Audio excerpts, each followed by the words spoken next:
The continent in Clair Obscur is filled with danger. Nevrons patrol its shattered lands, monsters that hunt for chroma and slaughter those who possess it. But creatures far deadlier and much more powerful exist on the continent. Their silhouettes dominate the horizon.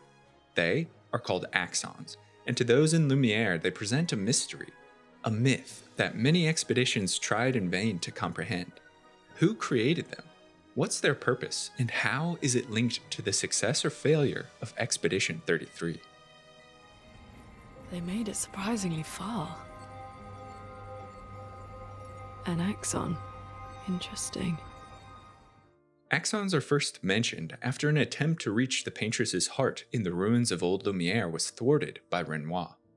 Do you need something from the axons?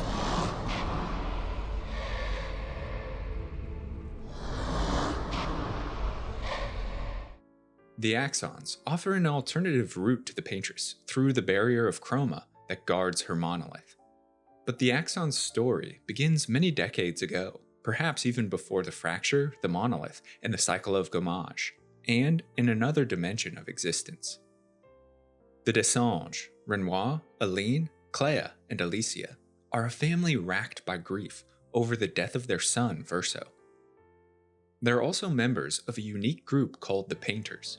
Painters have an innate ability to suffuse their works with magic and give life to their creations. The canvases on which they brush become portals to pocket dimensions, doors through which they can enter different worlds. The Desanges are truly gifted, and each member draws on personal wells for creative inspiration. The father, Renoir, is galvanized by the other members of his family. They act as his muses. Their peculiarities spark joy in his heart. Renoir is driven by duty and protection. He's motivated by love but also paternal care, and such emotions bleed into his works. To Renoir, the greatest pieces of art are his family, and it's with memories of them that his brush is moved. In the atelier of the Desanges Manor, a wide assortment of paintings hang. A great many sculpts stand, and half-finished projects rest on easels. It's here where we first glimpse the Axons. The creatures confronted on the continent are brought to life from their painted likeness. These pieces rest within the atelier, works of an inspired Renoir Desanges. Of the Axons, we are told, Papa in his parables, he never paints just to paint. Everything has to have layers and layers of meaning and purpose. Everything's a lesson.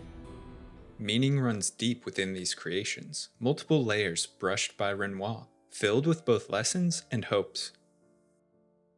Sirène, the enchantress, resides on an island of woven fabric, with corridors that echo melodies and studios where creatures mesmerize with dance. Also known as She Who Plays with Wonder, Sirène is the Axon manifestation of Aline Desanges, Renoir's wife. Like Aline, who captured her husband's heart with sensuous vitality, Sirène's presence intoxicates. The Axon's songs and steps evoke strong emotions, muddle the senses, an Epicurean overwhelm. I've seen people jumping off a cliff just from looking at her. It is mesmerizing. Though this seems harmless, we hear from Verso and Minoko the danger of Sirène. But what she really does is play with your head. Let's move fast, before we all lose our minds. The expeditioners aren't immune to this, as memories of lost loves and a swell of feeling attack their minds. For Lune, her parents. For Ciel, her husband. Maël sees Gustave and Minoko his lost child. As Sirène's island is explored, journal entries left from previous expeditions detail how they succumbed to the Axons' allure. It's not simply dance. The music and costumes create an enthralling aura few resist, a parallel of how completely Aline holds Renoir's heart. Sirène is a parable of how love can blind, how it can intoxicate and sweep one from their feet. Love supercharges life and fills it with wonder. This Axon is so named because it embodies concepts of the siren, creatures of Greek mythology that appeared as beautiful women with lilting voices who brought sailors to their doom. A fabric atelier sits deep within, where a unique Nevron called Tesea weaves Seren's endless stress. Stones cast in masks of human emotion dot the island west of Seren.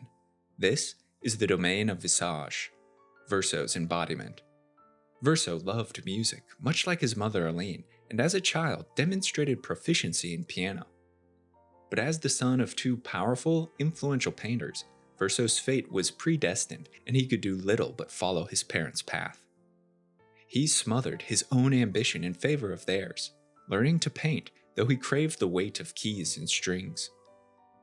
Verso preserved this desire deep within himself, hidden beneath outward masks of contentment.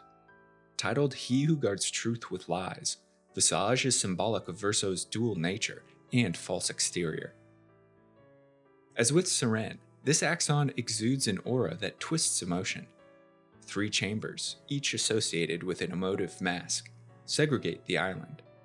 Joy, anger, sadness. These veils impact the Nevrons that reside here and ignite such feelings within the expeditioners. They seem so joyful. I'm almost jealous. I know they're Nevrons, but witnessing the sorrow of others, I can't help but feel for them. The duplicity of Visage goes deeper. The gargantuan creature isn't truly the Axon. The real Axon is the Mask Keeper, who's wielded such lies to protect his true nature. Visage is a parable of how one bends to external forces, how a child snuffs their own light to pursue a parent's desire, but it also symbolizes the outward faces we all wear and how closely we guard our true self. Following the battle, Verso recognizes Visage inspiration. On the western fringes of the continent, a tower of scaffolding pierces the clouds and rises towards the heavens. This is the Reacher, the Axon representation of Alicia. Alicia, the youngest of House Desange, is also burdened with the heaviest guilt following Verso's death. Her actions with the Riders Guild are presumed to have ultimately led to the fire within the manor, which killed Verso as he saved Alicia's life. Marked by burns and disfigurement, Alicia's physical scars pale in comparison to her psychological anguish. The girl blames herself for the catastrophe, and though Aline never openly admits it, she blames her daughter as well. Alicia receives her mother's scorn, which pushes them further from each other, a chasm over which the girl constantly tries to stretch. The Reacher is this attempt made manifest. Also called She Who Grasps the Sky, the Axon represents Renoir's daughter on 2 axes. The first demonstrates Alicia's attempt to reach Aline, to connect meaningfully with her mother, a desperate grasp for absolution. The second demonstrates the potential Renoir sees within his daughter. She has the capacity to rise beyond guilt, blame, remorse, to lay claim to anything she desires, for nothing remains beyond her reach. Of all the Axons, the Reacher is the most vague, represented as towers, balloons, a mountainous shape. But at the summit, within a hollow, there exists what could be likened to the Axon's heart. A diminutive figure with a single eye, Alicia scarred and weakened by her ordeal. The Reacher is unique among the Axons in many respects. First, it's supported by one peculiar Nevron, a lingering essence of Renoir that constructs for the Reacher while the other Nevrons seek to tear it down. Are they trying to fix things or break things? She who grasps the sky. They're jealous. They wish to destroy her work. Pull her back to the ground. They clearly have some sort of society here, and she's the odd one out. Well, except for her co-conspirator in the workshop. I've never seen creatures fighting amongst themselves before. That most Nevrons are Clair's creations could represent a jealous older sibling's attempt to tear down the youngest, whom in their eyes is coddled too much.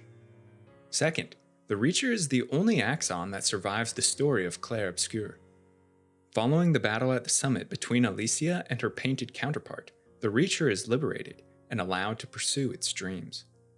This Axon is a parable for a young dreamer's desire to reach their potential, and also a parent's wish for their child to overcome scars and injuries. An interesting note, The Reacher is constructed from wooden beams, thatch, rope, all things easily consumed by fire, to mirror Alicia's injuries. But juxtaposed to this is the presence of balloons, objects that use the energy released from a flame to soar, a metaphor for how Alicia can rise above her blame and use the incident as impetus. Finally, the husk of a dead Axon rests beneath the ruins of old Lumiere. This is the Hauler, a portrayal of Clair, the elder daughter. Clair is the dutiful and responsible child of House Desange. She's a calculating and exact individual who requires perfection from herself and demands it in others. She is driven, overwhelmed by single-minded vengeance following the attack on the family manor. Clair shoulders the obligations vacated by Aline, who's retreated into her grief.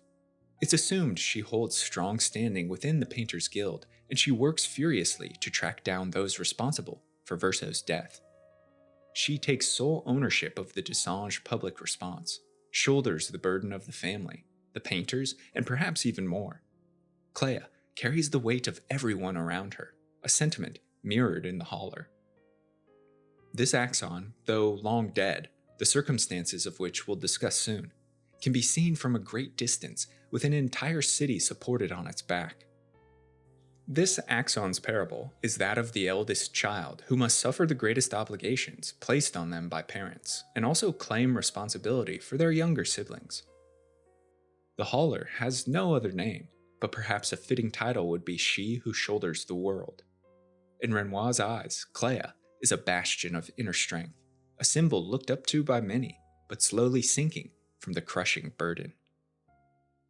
The Axons are painted representations of Renoir's family, but when did he brush them into existence, and why?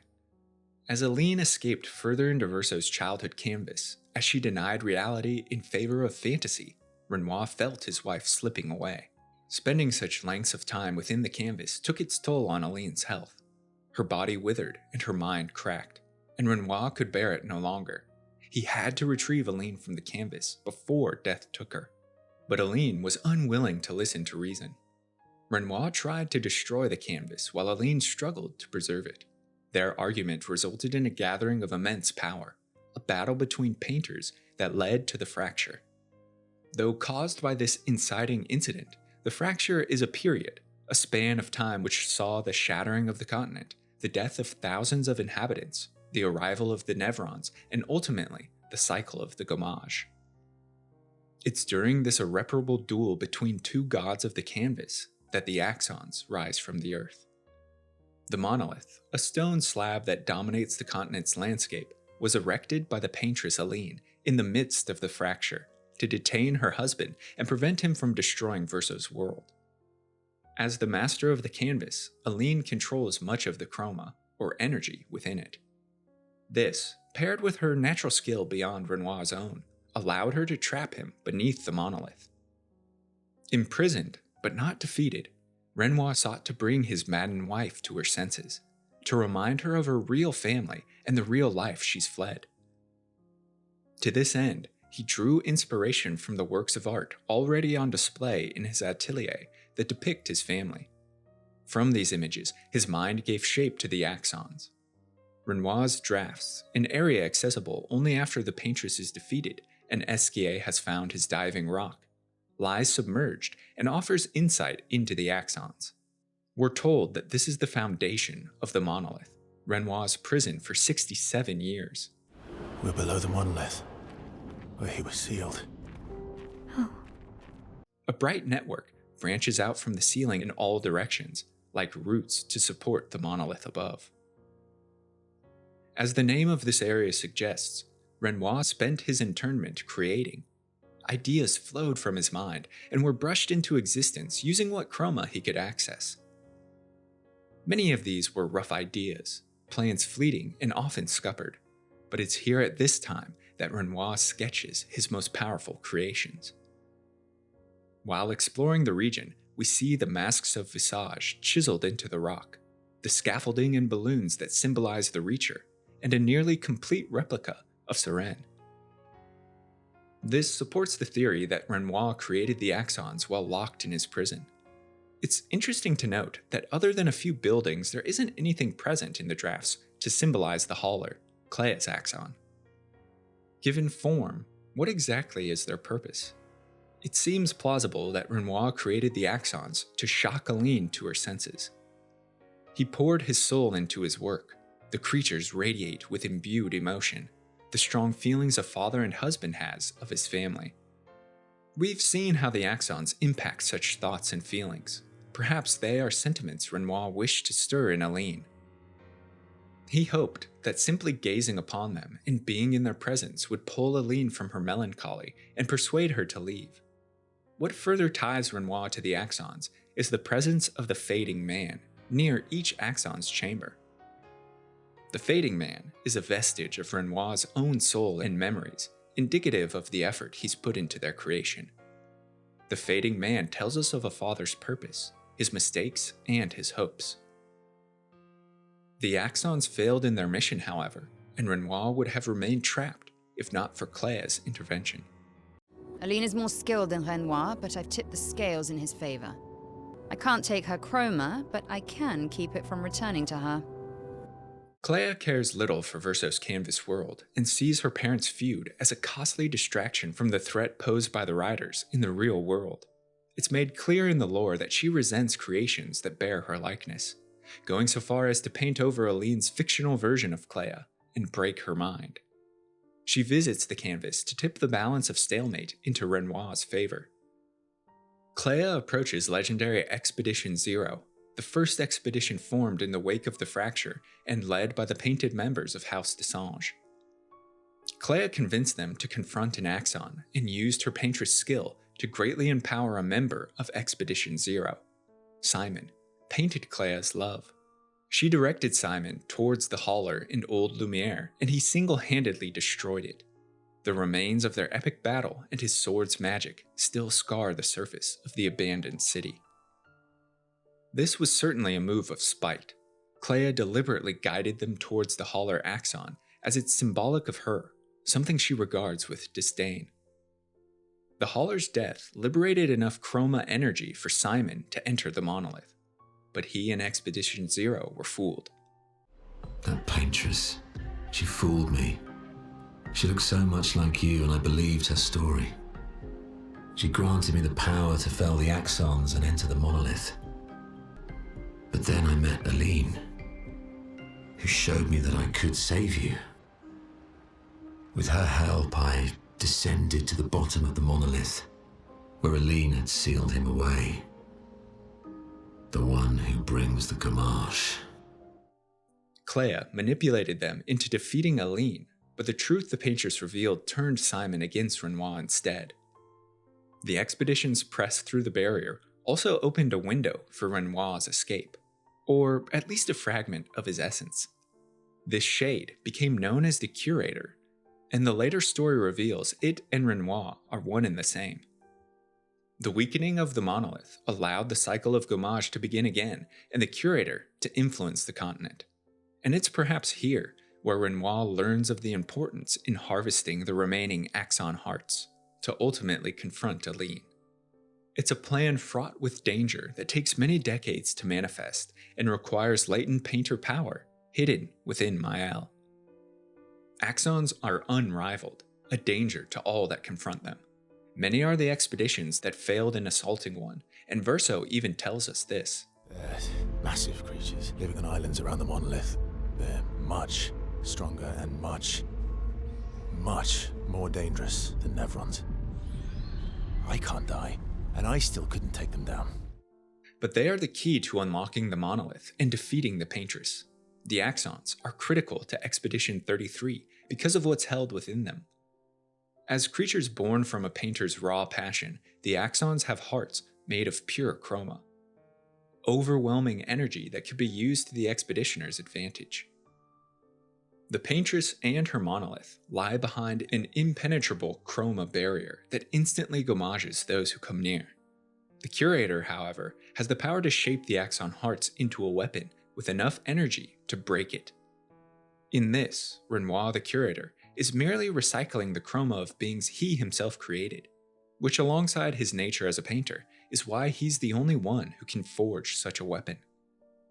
It's tragically symbolic that having failed Aline with manifestations of his family, Renoir must have them slain to push his wife from the canvas.